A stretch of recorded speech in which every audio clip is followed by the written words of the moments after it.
Hi everyone! In this video, I'll show you how to blur in Premiere Pro. Let's start by dragging your video clip into the timeline.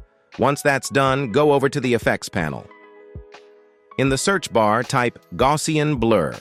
When you see it pop up, drag and drop it directly onto your video clip. Next, go to the Effect Controls panel.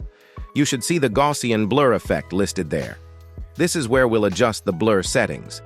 Let's say we want to blur a username on the screen. We'll need to isolate that part of the video. Under the Gaussian Blur effect, you'll see an ellipse icon, a rectangle, and a pen tool.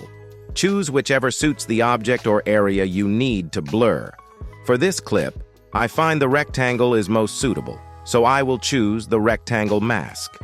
Next, move the mask to the area you want to blur and click and drag its corners to adjust the shape.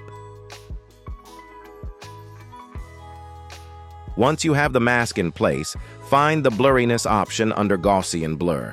Increase the blurriness until the username is completely blurred out, adjusting it to the level of blur that looks right for your project. You may also adjust the mask feather to soften the edges a bit more. And that's it. The area you masked is now blurred. You can use this technique for any part of the video you need to hide or censor. If this video helped, support us with a like and share your questions and thoughts in the comments below.